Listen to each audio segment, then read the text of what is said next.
Thank you very much, Matt, and thank all of you. I'd like to second Matt's welcome for coming here today.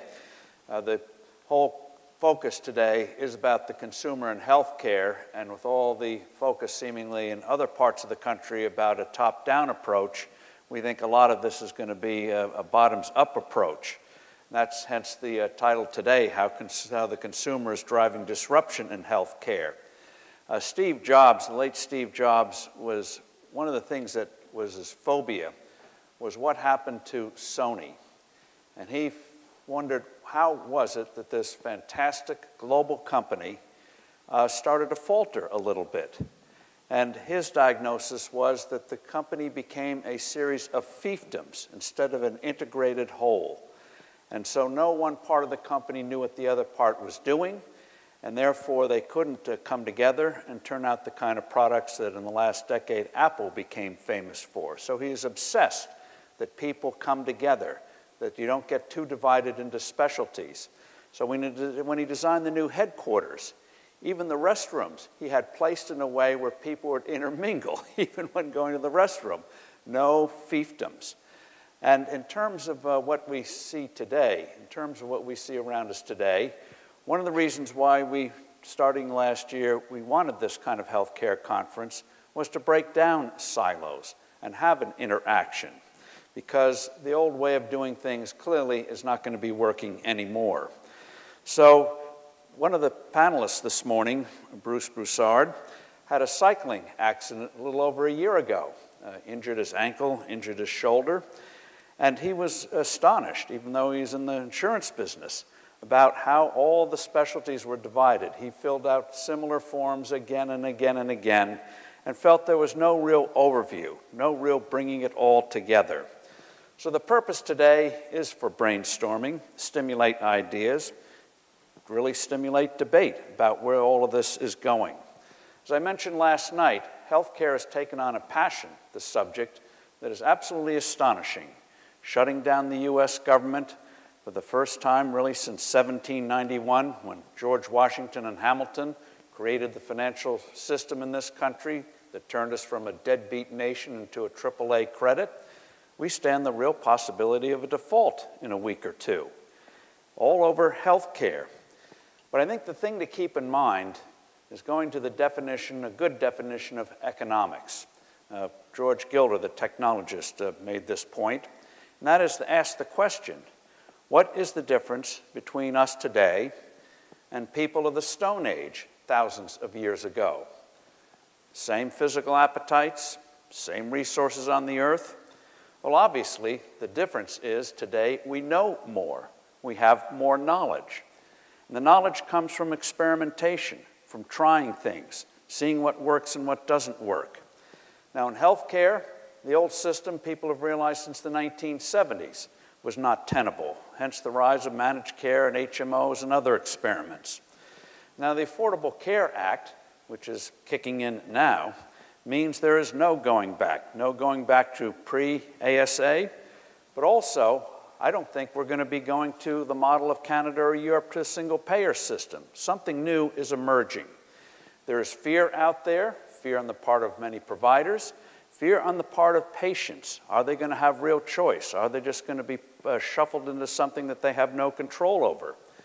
But the supreme irony out of all of this turmoil and turbulence may be that the consumer, where right now we have a system where there's a divide between providers and consumers, the consumer may end up in a few years having a power, a sovereignty, not seen since World War II. As we all know, no one designed this system. It came about because of World War II controls. You couldn't pay people more money. We had wage controls during the war. So if you wanted to pay somebody more, you couldn't do it with cash. How could you do it? Well, benefits. The IRS allowed it. The controllers allowed it. After the war, it became embedded in the tax code, and hence where we are today. But everything now is changing, as we'll see in the panels this morning. Insurers now looking at the whole patient. Pressure on pharma. More, faster. Age of information, as I mentioned last night, when you go to an auto dealer, now the consumer's in charge. They go online. They come armed with information. So they want everything instantly. and they're going to want it in terms of the introduction of new drugs and medicines. So what we're going to see is a variety of new delivery systems. I remember several years ago reading about several specialists and how they see patients, how could they be more efficient. And I would never do this, but some like the idea. They'd bring 8 or 10 patients together, meet with them around a table, 2 or 3 hours. Now, and each one would give his or her problem to the specialist. They'd chat about it as if they're on Oprah, a reality show. Again, not my kind of thing, but people liked the idea, many of them, because it was a relaxed atmosphere. If you remembered something, oftentimes when you go to a specialist, everything is rush, rush, rush. Well, this was a relaxed atmosphere.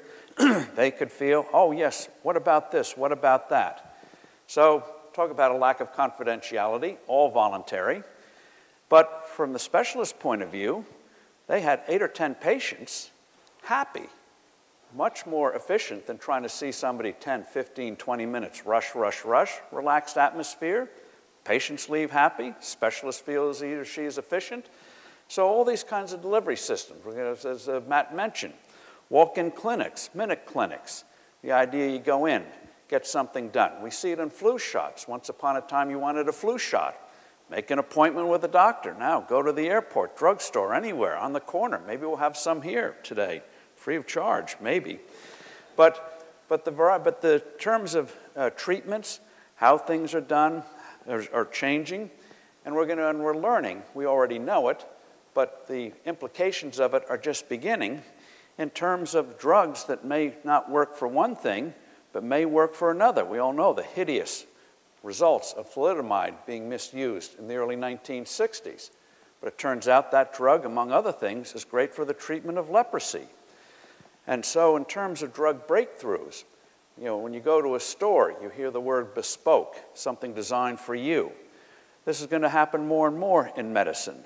Things that just work for you may not work for anyone else, which means the whole way the FDA does drugs is going to change.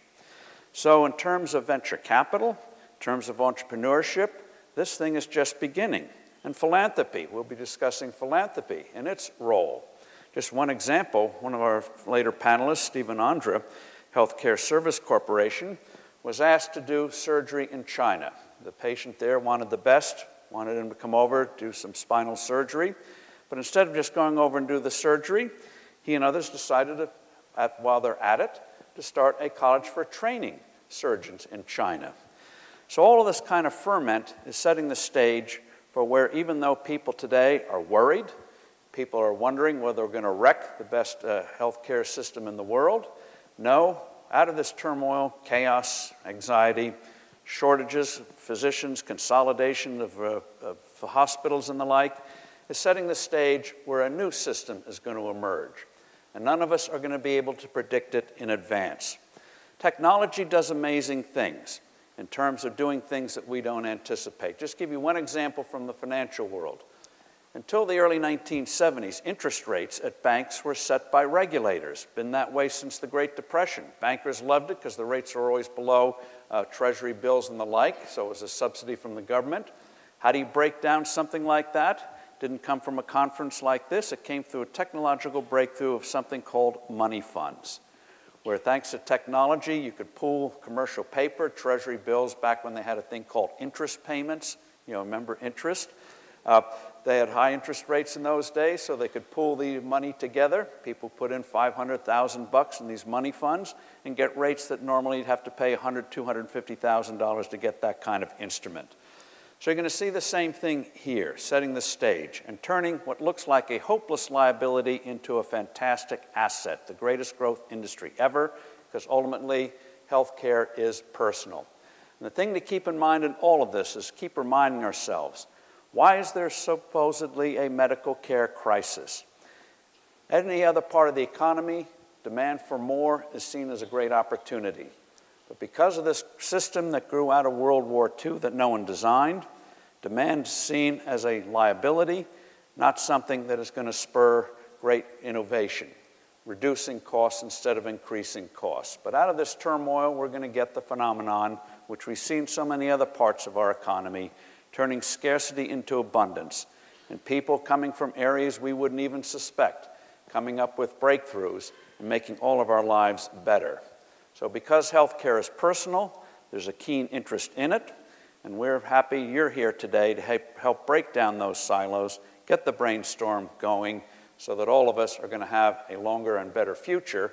And if we live longer, we can have more conferences like this where you get free food and a good stimulation and conversation.